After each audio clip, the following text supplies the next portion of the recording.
I did a video recently on 10 cars that look great for under £10,000 and you guys loved it so much, let's do it again under £5,000 instead. Simple as that, let's get straight into it. Hit the like button if you want to see more videos like this. Subscribe as well if you're one of the 77% of people that aren't subscribed to the channel watching this right now. 2 videos every single week. Let's get straight into it.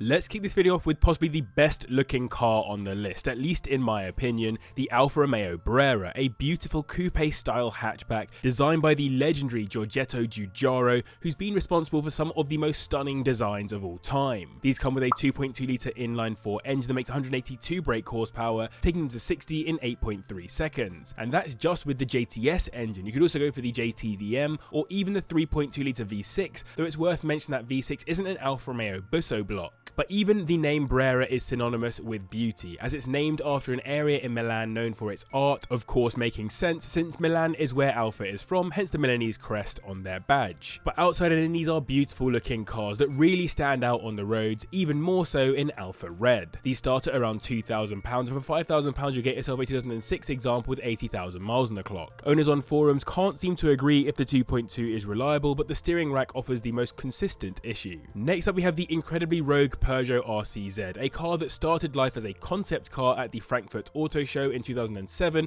and received so much love and attention that Peugeot felt compelled to turn it into a real production car, during a period where they weren't really making anything particularly inspiring. In base spec, these came with a 1.6 litre inline-4 engine that makes 156 brake horsepower, taking them to 60 in 8 seconds, and they are front-wheel drive as well, so they're kind of like a cheap, fast, hot hatchback that looks like a sports car. I wouldn't say the interiors are particularly pretty, but outside they are quite striking, with that double bubble roof being reminiscent of race cars. It looks like a rear-wheel drive car, but reviews do give them props for good hot hatchback style handling, which makes sense given Peugeot's history. To get into one, you'll need to spend around 2k at the bottom end, and for 5k you'll get a 2011 example with 50,000 miles on the clock. That 1.6 engine can be problematic. Owners do suggest on forums going for the 2 litre is a better bet. Onto the joint oldest car on the list now, the Porsche Boxster 986, which is actually a bit of a Marmite car to be putting into this video. That's because on release people weren't really a fan of the headlights, and still through to today they still have an impact on values, but I would say that they're starting to look really good as they get older. After their first major facelift, he's got a 2.7 litre Boxster 6 engine that makes 220 brake horsepower, taking them to 60 in 6.4 seconds, not actually that quick compared to the rest of the cars on this list. I don't think they were designed specifically to be absolutely stunning cars, but the design was overseen by the same man who oversaw the Carrera GT, as well as multiple 911 generations,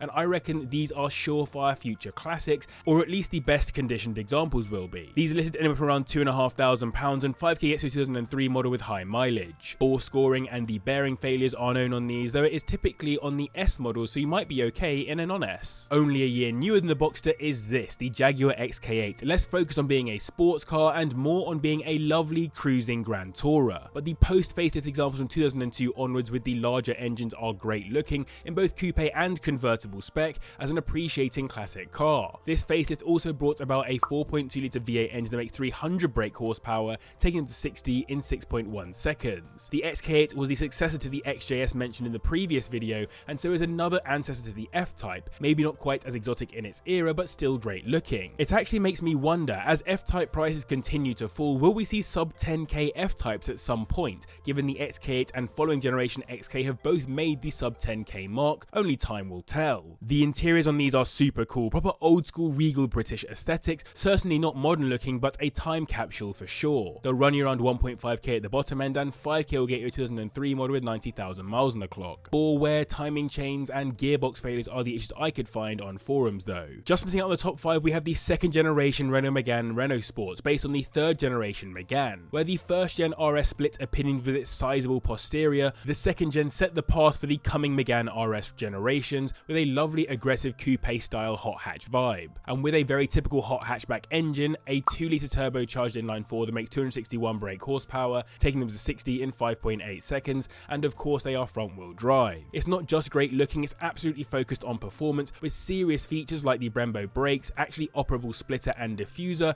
and of course the analog rev counter to help with shifting while out on track. Ideally you want a cup model with a stiffer chassis, track suspension and an LSD, but that will be a bit out of our price range. The untrained eye won't know the difference though, so aesthetically you're still in the money. It's one of the more expensive cars on the list, starting at £4,700 and 5k will get you a 2011 model with high mileage. There are some build quality issues though, especially with wet floors from blocked drains and oil leaks. So I hope you guys are enjoying this video. If you are, then do hit the like button and subscribe as well if you're new, and let me know in the comments down below, what is the best looking car that money can buy? I mean, any money, any car.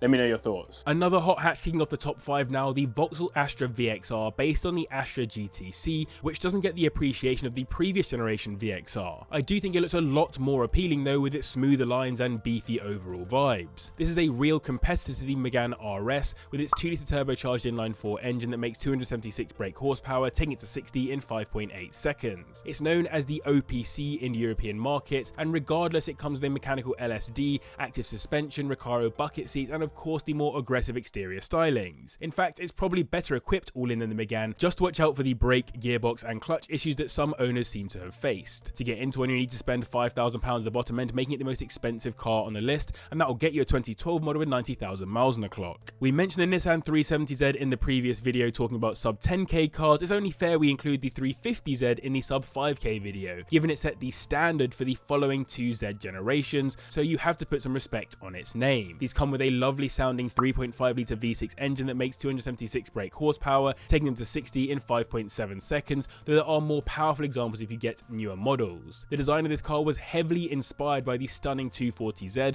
one of the most well-loved cars in the Z lineage. I don't think it's quite as stunning as the 240Z, but then the 240 has age on its side. Maybe in the future the 350Z will achieve similar levels of love, despite being significantly less rare. It's such a unique looking car, so I think it has the opportunity to be a timeless design, and it has amazing racing pedigree too, with the iconic Grand Am and Super GT examples. £4,000 is the minimum you'll find these listed for, and £5,000 gets you a 2006 model with high mileage. Oil consumption, crankshaft and camshaft sensors, and suspension knocking off are the main issues. I have always been a huge fan of the E92 and E93 generation BMW 3 Series as one of the most beautiful looking 3 Series generations, and one that will go down in history. I love the curvaceous but still somehow beefy looks of the coupe and the more angular beefy looks on the convertible. Either way, you'll get one of these with a 3-litre inline-6 twin-turbo engine that makes 301 brake horsepower, taking them to 60 in 5.3 seconds, around 7/10 slower than its equivalent M3. I wouldn't go for one in SE spec, it looks okay, but in M Sport spec they look pretty sick with these slightly more angular bumpers. A friend of mine has one of the smaller engined M Sport models, and with CSL alloys on, real or replica, these can look incredibly cool. And as the convertibles are hardtops, they're easier to manage through the winter and work beautifully during the summer. They start at around £3,000. For £5,000 you'll be looking at a 2006 example with 80,000 miles on the clock. Only problem is the 335i was known for multiple problems, most notably the high pressure fuel pumps. Just missing out on the top spot, we have the Audi TTS from the second generation Audi TT, which I've always thought is a very clean design, taking the Mark II TT's core and making it all just aggressive enough without going all out like the TTRS. We've mostly been going up in power over the course of this video, but the TTS's 2-litre inline-4 turbocharged engine puts out 268 brake horsepower, less than the cars around it, but as it's all-wheel drive it still gets to 60 in 5.2 seconds. I do prefer the 3rd gen TT's TTS model, but the 2nd gen still does offer some really decent looks and performance, especially for the money. All that pace in those looks for under 5k is pretty crazy. Despite not being as aggressive as the RS, these still come with some serious performance features like the vented brakes and the electronic stability control, and some extra fun bits like the lap timer on the center console. These start at around £4,500, and 5k gets you a 2009 model with high mileage. Most issues owners note are related to the build, the gearbox, or typical VW Group problems. As the more aggressive Mercedes gets older, they just get so much better looking, and the CLK55 AMG from the C208 generation really is a lovely looking car for the money, sitting in the Grand Tourer class, kinda as the predecessor to the S63 and E63 Grand Tourers we've seen ever since. And they do get a lovely engine too, a 5.4 litre V8 to be exact, which puts out 347 brake horsepower, taking them to 60 in 5.2 seconds, not bad for such an old car. These had a pre and post facelift, and while both look great, it's the pre-facelift in particular that I think looks coolest, with that proper 90s Mercedes AMG vibe from a time where AMG were still basically acting like a tuning house for Mercedes cars. I feel like 80s and 90s Mercedes make me think of the kinds of cars movie villains would drive, which adds to the cool value, but be aware that these may have quite aggressive running costs given the known electrical issues in particular. They'll run you around £4,000 at the bottom end, and 5k will get you a high mileage example from around 2,000. And so there you have it, 10 cars that I think look incredibly good for under £5,000. I hope you enjoyed this video. If you did, then do hit the like button and subscribe as well if you're new. Thanks to patrons for their support, to you guys as well for watching, and if you want to see another video on some great looking cars, then click on screen right now.